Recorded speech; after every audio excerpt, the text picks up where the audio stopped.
thought the neighbors left, but someone kept coming to our house at night. The car was gone, lights were off.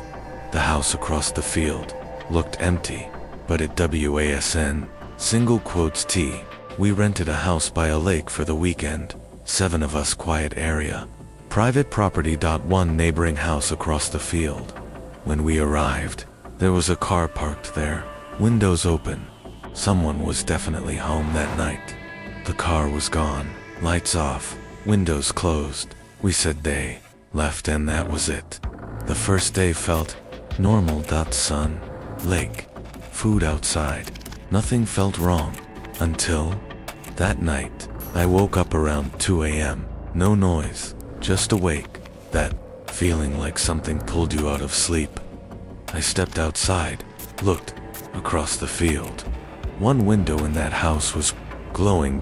Not bright, moving. Like a phone or a flashlight, slowly crossing the room. I watched for a full minute, then told myself it was a reflection. From the water, from anything. I went back inside, said nothing. The next morning, Sonia said something. She heard footsteps outside our house. Slow, even not an animal. To steady. We laughed. Someone said, hedgehog. Someone blamed the wind.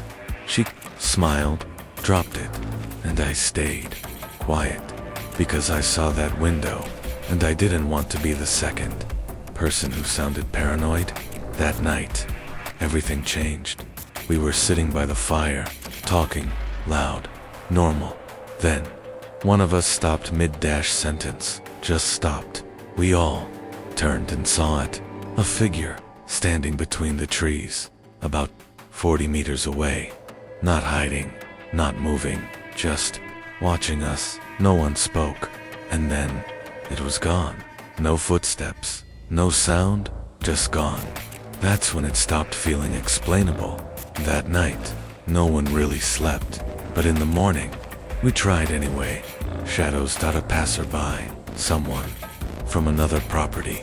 Every explanation sounded worse than the last, but we accepted them anyway, because the truth felt worse. Then we found the bottle. Right on our porch. First step placed neatly. Closed. Full. Not ours. We checked. That meant one thing. Someone walked up to our house at night. Close. Very close. And stood there long enough to leave something behind. That's when everything connected. The car leaving, but no one counting how many people got in. The moving light, the footsteps, the figure, the bottle. Each one was small, but together, it meant something simple. Someone never left that house, and someone was coming to ours. Every night. We left that same day. Didn't pack properly, didn't argue, didn't care. We just got in the car and drove. The owner texted later. Asked why we left early.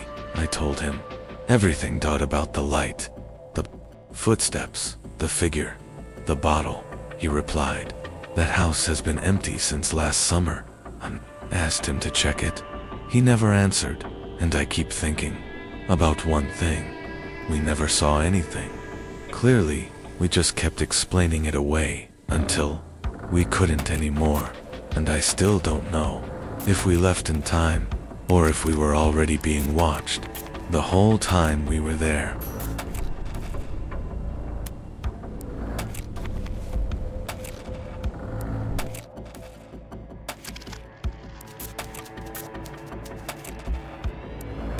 There were footprints under my window before I even woke up at 3 a.m. I noticed them the next morning. Deep, fresh, right in the mud.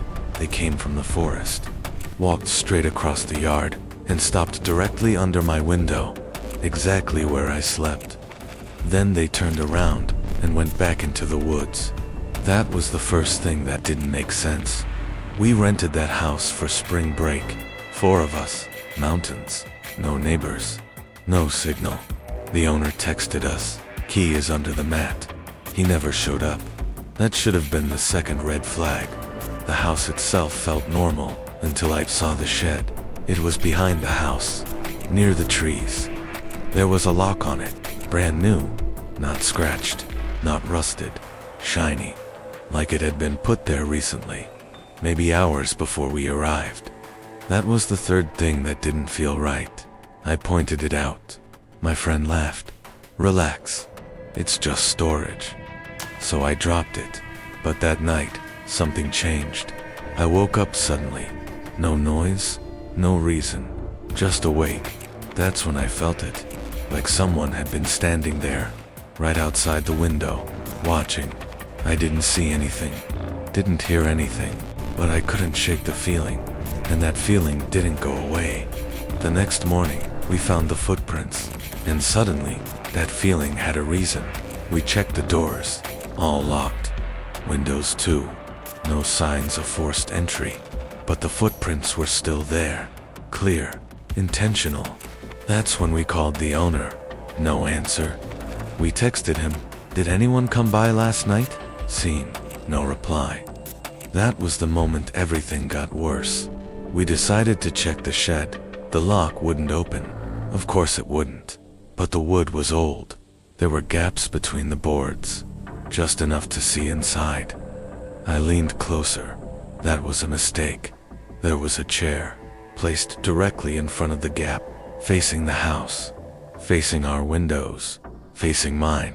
That's when my stomach dropped. And on the ground, dozens of cigarette butts. Dry, clean, fresh, not old. Fresh. Like someone had been sitting there for a long time, watching that exact window, watching us, watching me. That's when I realized something worse. The footprints didn't lead to the shed. They came from the forest, went to my window, then back again. Like whoever it was didn't need to stay in the shed anymore. We left that same day. Didn't pack properly. Didn't argue. Didn't even talk much. We just got in the car and drove.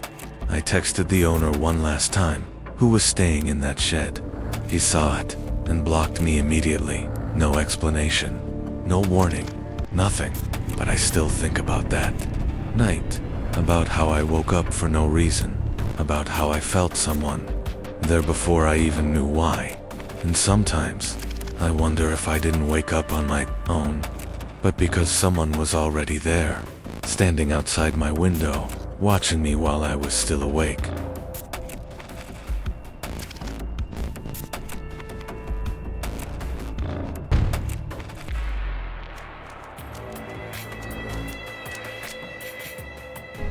Two of my friends followed a stranger into a back room and didn't come back. We thought they'd be gone for 5 minutes. They were gone for 2 hours, and by the time they came back, something felt wrong. We were in Warsaw for spring break, 5 of us. Crowded basement club, loud music. No signal, the kind of place where you lose track of everything, except one thing. There was only one visible exit. I remember noticing it and saying nothing. About an hour later, he showed up mid-30s.com to come. He spoke Polish first, then switched to English like he'd done it 100 times. Said he knew the staff. Said there was a VIP area, quieter, safer, separate. Exit, he said, I can show you. That's when something felt off. Katya grabbed my hand, hard, not joking, not subtle, just one message, don't go. I didn't. 2 of my friends did. 3 seconds, that's all it took. We laughed it off. Said we'd meet at the bar in 30 minutes. 30 minutes passed. Nothing. An hour passed. Still nothing. That's when it stopped being normal. I tried calling, no signal. Messages didn't send. Katya kept staring at the crowd, not moving, not blinking.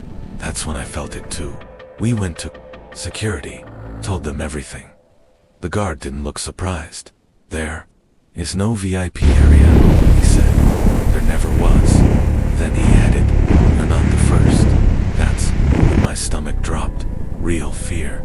Not the kind you imagine. The kind that hits all at once. They found them 2 hours later. They walked out through the main entrance. The same one we'd been staring at the whole time. Shaken, quiet, different. They said the man took them behind the stage. Into a storage room, told them to wait. Just 1 minute. Then he left, and the door locked. At first, it felt like nothing. Then it didn't. They tried the handle. Nothing. They started shouting. No one heard them. The music was too loud. Minutes passed, or maybe longer. They couldn't tell. That's when it got worse. They realized no one was coming. Then they saw it. Another door. Hidden. Unlocked. That single quotes as how they got out. No staff, no cameras. Inside. Nothing. Just a room and a locked door. We never saw that man again. Security said they identified him, but they didn't tell us anything else. No name, no warning, nothing. Nothing. And I keep thinking about one thing. Katya's hand. She didn't explain, didn't argue. She just knew, because my friend said something later. Something small, something easy to ignore. It felt a little weird. A little weird. That's all it takes. That's the distance between walking away and following someone you never should have trusted.